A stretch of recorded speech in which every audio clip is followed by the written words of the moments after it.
আসসালামু আলাইকুম সুপ্রিয় দর্শক মণ্ডলী, এই মুহূর্তে উপস্থিত রয়েছি আমি মৌলভীবাজার এলাকার চৈত্রঘাটে। আপনারা দেখতে পাচ্ছেন আগামীকাল কিন্তু সিলেট বিভাগে বৃষ্টি দেওয়ার কারণেই কিন্তু রাতের আধারে সিলেট বিভাগকে অতিক্রম করে কিন্তু মৌলভীবাজার শহরে বন্যার পানি প্রবেশ করেছে এবং সকাল হতে না হতে সকালে মৌলভীবাজার এলাকায় কিছু বৃষ্টি দেওয়ার কারণেই কিন্তু বন্যার পানি মৌলভীবাজারকে অতিক্রম করে মৌলভীবাজার এলাকার চৈত্রঘাটে বন্যার পানি প্রবেশ করেছে এবং এই মুহূর্তে পাওয়া তথ্য থেকে জানা গিয়েছে চৈত্রঘাট এলাকা এবং রহিমপুর বন্যার কবলে রয়েছে।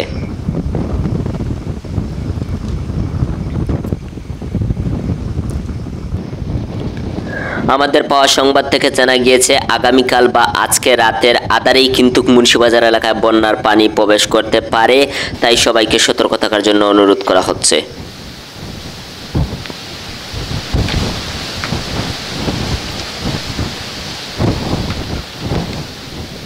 এ ছিল আজকের সর্বশেষ আপডেট। আজকের সর্বশেষ আপডেট নিয়ে সাথে ছিলাম আমি Mohammad Maruf, SM TV news, desk report, Moulvibazar, চৈত্রঘাট।